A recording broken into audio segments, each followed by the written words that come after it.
Sapa Hati bersama Gus Agus. Sobat Dimas di Ajeng yang berbahagia.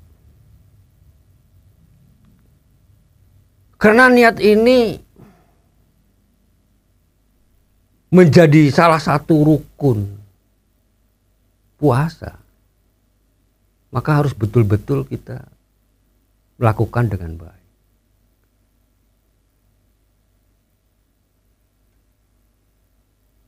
Dan kalau menurut jumhur ulama atau sebagian umumnya ulama itu menyampaikan bahwa keabsahan niat itu harus dilakukan, harus dipenuhi beberapa ketentuan yang lain. Di antaranya apa? Supaya niat itu menjadi sah. Yang pertama adalah niat dilakukan pada waktunya. Ya, karena ini kaitannya dengan bulan Ramadan, puasa bulan Ramadan maksud saya.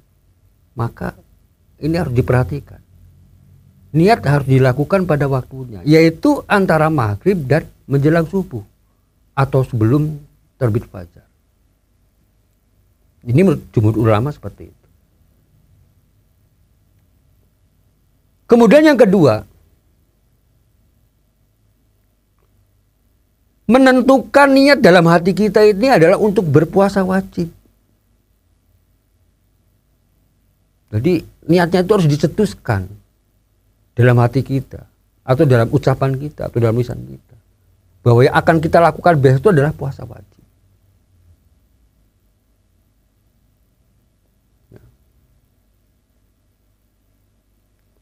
Jadi ini penting buat harus kita pahami, supaya apa, puasa wajibnya kita dalam bulan Ramadan ini bisa lebih sempurna. Kemudian yang ketiga, memastikan niat. Jadi dalam niat puasa ini adalah harus dipastikan. Jadi dipastikannya apa? Satu jenis saja puasa. Jadi jangan digabung-gabung. Jadi besok puasa wajib, ya udah puasa wajib. Dengan digabung dengan sekalian dengan melaksanakan puasa sunnah. Misalnya gitu ya. Pas bulan Ramadan jatuhnya hari Senin Kamis. Karena Senin Kamis itu kalau di luar bulan Ramadan itu kan puasa sunnah nih. Niatnya tak gabungkan lah. Mumpung sedang melakukan puasa wajib, tak sekalian dengan puasa sunnah. Niatnya besok puasa wajib dan puasa sunnah. Nggak boleh seperti itu. Ini menurut jumhur ulama seperti itu ya. Itu contoh, salah satu contoh.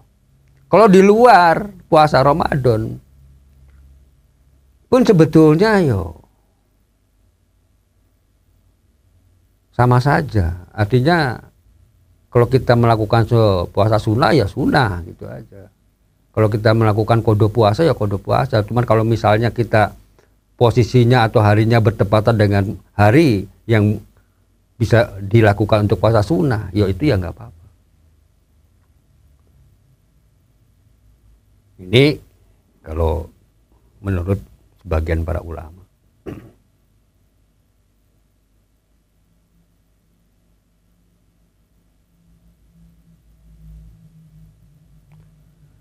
Kemudian yang keempat adalah niatnya itu dalam puasa Ramadan itu dilakukan tiap hari pada tiap malamnya itu. Seperti yang sudah pernah kita sampaikan. Walaupun ya ada juga yang berpendapat bahwa niat itu boleh hanya sekali saja di bulan Ramadan. Itu ada yang menyampaikan gitu. Semoga. Karena ini semuanya adalah punya ijtihadnya masing-masing. Sobat Dimas di Ajeng yang berbahagia. Ya sebaiknya kita yang enak-enak saja lah sebetulnya. Karena Di dalam agama kita ini kan yang perlu kita ingat itu adalah bahwa kita melakukan ibadah itu bukan untuk mempersulit, tapi Allah tuh memberikan kemudahan-kemudahan pada kita. Ya, jadi kalau kita dibikin terlalu susah-susah ya itu sebetulnya ya nggak benar juga. Maka kita nggak usah terlalu bingung, tidak usah terlalu ragu-ragu, ya ngikutin aja. Yang paling mudah kita yang ngikutin karena kita orang awam. Ikutin aja mereka-mereka atau beliau-beliau yang sudah ngerti tentang ilmu ini. Maka banyak sekali buku-buku yang bisa kita pelajari, ya, kitab-kitab yang mungkin bisa kita pelajari, mengikuti pendapat ini, pendapat itu yang memang sudah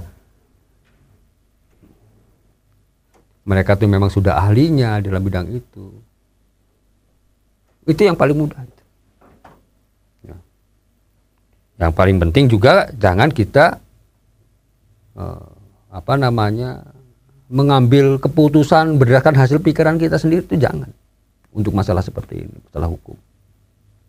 Karena untuk menjadi seorang mujtahid itu ya tidak mudah, harus berbagai macam ilmu yang mereka kuasai, ya, berbagai macam syarat yang harus mereka kuasai. Jadi kalau kita yang orang awam yang tidak mengerti soal ilmu-ilmu yang memang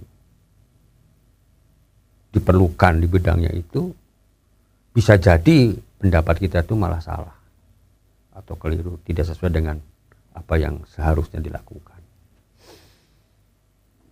Ya, yang paling mudah ya kita ngikutin aja. Sobat Dimas Diajeng yang berbahagia, rukun puasa yang kedua adalah menahan diri dari segala yang membatalkan puasa. Sejak terbit fajar sampai dengan terbenam matahari. Jadi kita harus menahan diri dari segala macam yang membatalkan puasa. Yang membatalkan puasa itu ya ada beberapa hal yang harus kita ketahui. Yang pertama jelas lah, makan dan minum disengaja ya, yang disengaja itu batal kalau kita sedang melakukan puasa. Ya semua orang tahu lah kalau ini makan minum yang sengaja. Dan nggak disengaja piye? Ya nggak disengaja ya nggak apa-apa, nggak batal. Namanya juga nggak sengaja, lupa. Ya. Mungkin siang-siang karena kecapean, ketiduran, habis tidur lupa kalau dia sedang melakukan puasa. Tahu-tahu ke meja makan nyari makanan toko makan gitu aja. Begitu makan baru ingat, aduh ini saya lagi puasa, ini bulan Ramadan. Ya kalau terjadi seperti itu ya udah berhenti. Kalau ingat langsung berhenti. Jangan diteruskan makannya, tapi lanjutkan puasanya.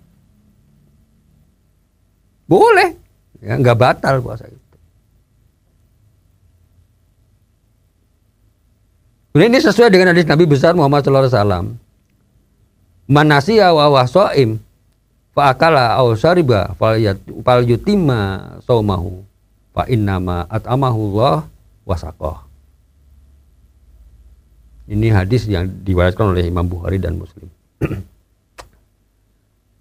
Yang artinya kurang lebih adalah barang siapa yang lupa sedangkan ia dalam keadaan puasa, kemudian ia makan dan minum, maka hendaklah puasanya disempurnakan. Karena sesungguhnya Allah lah yang memberikan makan dan minum itu. Jadi dengan adanya keterangan ini kita tidak usah merasa ragu-ragu kalau sampai terjadi kelupaan. Lupa minum, lupa makan. Saat sedang kita melakukan puasa, ya sudah, begitu kita ingat selesai, stop. Jangan diterusin makannya. Tapi kalau ingat diterusin makannya ya batal. Ya, jadi begitu ingat ya selesai, udah langsung kumur-kumur, udah terusin puasanya. Itu kalau kita sedang melakukan puasa. Jadi kategori makan, minum, merokok itu ya membatalkan puasa. Kalau dilakukan dengan sengaja. Termasuk juga adalah memasukkan sesuatu benda atau apapun ke dalam lubang yang lain. Ya, lubang hidung, lubang telinga, kemudian lubang yang di bawah. Ini kebanyakan ulama mengatakan batal. Kalau kita memasukkan sesuatu ke lubang tadi dengan sengaja. Tapi ini pun ya sebetulnya kalau kita bicara detail ada batasan-batasannya. Tidak hanya sekedar memasukkan. Kita memasukkan barang ke mulut ya sebetulnya nggak batal. Asal tidak ditelan. Itu ada batasannya. Kalau sudah melewati tenggorokan itu baru batal. Tapi kalau hanya cuma di mulut saja, ya nggak batal. Ya, kemudian dilepeh lagi. Seperti halnya kalau, ya ini kan kalau ibu-ibu, ya atau perempuan-perempuan yang atau siapapun yang kadang-kadang sedang memasak di dapur itu, sedang melakukan puasa, nah kita nggak nyicipin kan ya kurang yakin bahwa ini masakan tuh udah pas apa enggak ini asinnya atau manisnya. Kalau mau dikira-kira saja ya belum tentu pas gitu kan. Boleh dicicip. Cicip. Jadi nyicip makanan tuh boleh. Boleh. Enggak membatalkan puasa. Cicip hanya sekedar untuk kita mengetahui apakah ini sudah pas apa belum. Ya kalau sudah ya dilepeh lagi, kumur-kumur kita lepeh lagi. Jangan nyicip lantas ditelan, nyicip ditelan ya batal, ya. Itu makanan, apa minum, apa yang lainnya. Kalau sampai melewati tenggorokan ya itu hukumnya batal puasanya. Pun juga yang kita memasukkan sesuatu dari hidung, misalnya kita masukkan air. Sedang berwudu misalnya, kan ada wudu yang ya harus disunahkan untuk menghirup air gitu kan. Ya, sampai melewati batas yang ditentukan di dalam fikih yaitu batal.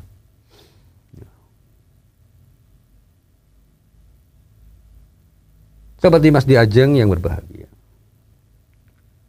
Demikian semoga ada manfaatnya. Billahi taufiq wa hidayah. Wassalamualaikum warahmatullahi wabarakatuh. Sapa Hati bersama Gus Agus. Untuk saran dan masukan, silahkan WhatsApp ke Gus Agus 0896 8811 6615. Dipersembahkan oleh Ziman,